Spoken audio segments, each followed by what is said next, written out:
तुम्हारी का बुढ़ापे में दिमाग चल गया है। हाँ, सभी ऐसी ऐसी बातें कर रही हैं। तब तक रघुवीर के ठेले पर दूसरे लोग भी मोमोज खाने आ गए। रघुवीर मोमोज की प्लेट लगाकर उसको दे ही रहा था कि तभी उसकी प्लेट से मोमोज गायब हो गए। ये देखकर रघुवीर को बहुत हैरानी हुई। सभी के होश उड़ गए। हैं? मोमोज कहाँ गए?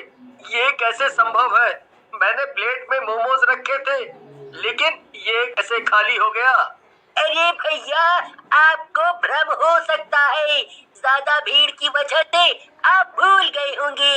ऐसा नहीं है, लेकिन मैं फिर भी दोबारा प्लेट लगा देता हूँ। रघुवीर ने एक और प्लेट लगाई, लेकिन जैसे ही रघुवीर प्लेट में मोमोज रखता था, प्लेट से मोमोज गायब हो जाता था। इस बार सभी ने ऐसा होते हुए देख लिया। तभी वहाँ बिरजू आ गया। क्या बात है रघुवीर, तूने मोमोज के साथ जादू दिखाना भी शुरू कर दिया है क्या? यहाँ जान आफत में आई है और तुझे मजाक सूझ रहा है। मैंने सब कुछ देख लिया है और तेरे मोमोज गायब होकर कहाँ गए हैं मैंने ये भी देख लिया है। क्या ये सब तू कर रहा है? अरे कैसी बातें कर रहा है? फिर मोमोज कहाँ गए बताओ ना, हमें भी चिंता हो रही है। बिरजू कुछ बोल पाता उससे पहले ही वहाँ से एक चुड़ैल का साया गया, जिसको सभी ने महसूस किया। मोमोज खाने वालों के हाथ से प्लेट छूट गई। शायद यहाँ कोई है। यहाँ सच में कोई है, वो देखो, ऊपर मोमोज हैं। हाँ, तुम सही कहते हो, लेकिन ये चुड़ैल मेरे पीछे क्यों पड़ी है? अब ये सब कौन जानता है। ऐसा करता हूँ कि मैं अब घर चला जाता हूँ। रघुवीर अपने घर चला गया और उसने घर जाकर सारा किस्सा सुनाया। तभी उसकी पत्नी ने कहा, हाँ, आज यहाँ भी सब उसी चुड़ैल के बारे में बात कर रहे थे। हाँ, आज उसने यहाँ भी सभी को परेशान किया और बच्चे बता रहे थे कि आज चुड़ैल ने स्कूल में भी सभी को परेशान किया। हाँ पापा, आज उसने सभी बच्चों का खाना छीन लिया। रघुवीर सोच में पड़ गया, क्योंकि चुड़ैल का आतंक पूरे शहर में हो चुका था। सभी की जुबान पर चुड़ैल के चर्चे थे, लेकिन कोई कुछ कर भी नहीं सकता था। अगले दिन रघुवीर ने फिर से हिम्मत की और मोमोज बेचने चला गया, लेकिन उसने वहाँ जाकर देखा कि पहले से मोमोज का एक ठेला खड़ा है। मेरा नाम रोशनी है, सब मारे जाएंगे, कोई जिंदा नहीं बचेगा। क्या हुआ काकी, आपकी तबीयत ठीक है ना? आप कुछ भी बोलती रहती हो। मैं सही बोल रही हूँ, यहाँ सब मारे जाएंगे, समय रहते सुधर जाओ। काकी, आप जाइए, यहाँ आपका कोई काम नहीं है। आप बेवजह ही कुछ भी अफवाह फैलाते हुए घूम रही हैं। मेरी अफवाह को एक दिन तुम याद करोगे कि मैंने सभी को सही सलाह दी थी। वैरागी काकी, चुपचाप यहाँ से चली जाओ, वरना तुम्हें कुछ याद कर लेना चाहिए। मुझे सब कुछ याद है, मैं इसीलिए बाकी सभी को बता रही हूँ। लेकिन ध्यान रखना, तुम्हारा ये ठेला ज्यादा दिन नहीं चलेगा, मैं तुम्हें बता रही हूँ। वैरागी कुछ बताना चाहती थी, लेकिन किसी ने भी उसकी बात ध्यान से नहीं सुनी। वो वहाँ से चली गई। रघुवीर बहुत परेशान हो गया। उसके पास कोई ग्राहक नहीं आ रहा था। अब मेरा काम कैसे चलेगा?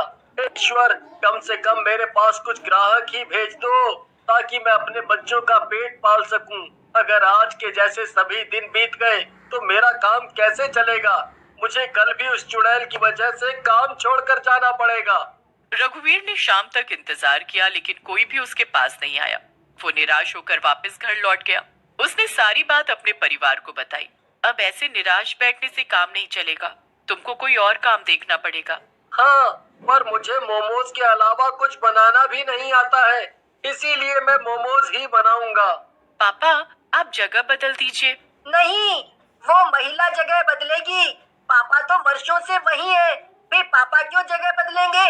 अरे तुम दोनों आपस में मत लड़ो, अगर हम जगह बदल लेंगे तो छोटे नहीं हो जाएंगे।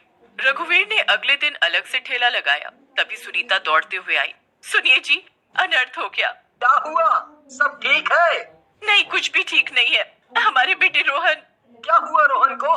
बोलो, क्या हुआ? कुछ तो बोलो। उसको चुड़ैल उठा कर ले गई। इतना सुनकर रघुवर के पैर लड़खड़ा गए। वो जमीन पर गिर गया। तभी उसने देखा कि गांव वाले बिरजू के साथ कहीं भागे जा रहे हैं। इन सभी के बच्चों को भी उस चुड़ैल ने उठा लिया है और वो उन्हें जंगल में लेकर चली गई है। इतना सुनकर रघुवर भी उनके पीछे पीछे भाग गया। अब सभी लोग अपने बच्चों की चिंता में जंगल में दौड़े जा रहे थे। वो एक गुफा के पास जाकर रुके, जैसे ही सभी अंदर गए तो देखा कि सभी बच्चे डरे सहमे पड़े हुए हैं। सभी लोगों के होश उड़ गए। वो अपने बच्चों के पास जाने के लिए जैसे ही आगे बढ़े, रुको, कोई अंदर नहीं आएगा वरना तुम भी मारे जाओगे। तंदूरी मोमोज वाली चुड़ैल है? हाँ, मैं ही हूँ, तंदूरी मोमोज वाली चुड़ैल। मुझे बच्चों से नफरत है, मैं सभी को मार दूंगी। जो भी बच्चा मेरे पास तंदूरी मोमोज खाने आएगा मैं उसको मार दूंगी। मैं तुम सबको भी मार दूंगी। तुमने सभी बच्चों को कैद क्यों किया है? दुश्मनी है, मेरी इन सभी बच्चों से दुश्मनी है। तुम यहाँ से चले जाओ वरना मैं तुम्हें। इतना सुनकर चुड़ैल को बहुत गुस्सा आ गया। जैसे ही चुड़ैल बंधकों को तंदूर की भट्टी में डालने के लिए आगे बढ़ी, तभी वहाँ एक तेज तूफान सा आया। बाहर से बहुत सारी हवा आई। चुड़ैल रुक गई। तभी बाहर से वैरागी आई। तू फिर आ गई?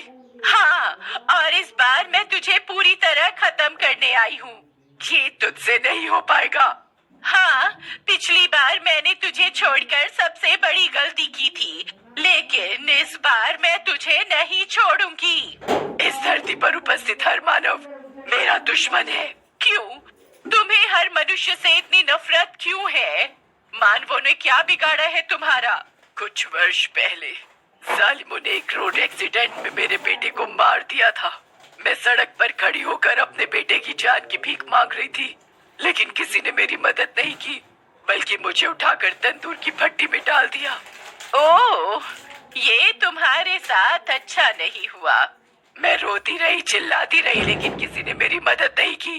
लेकिन क्या तुम्हें होश भी है कि तुमने कितना बड़ा पाप किया है? मैं अब और कर भी क्या सकती हूँ, क्योंकि मेरी आत्मा को मुक्ति नहीं मिली है। मैं तुम्हें मुक्ति दिलाऊंगी।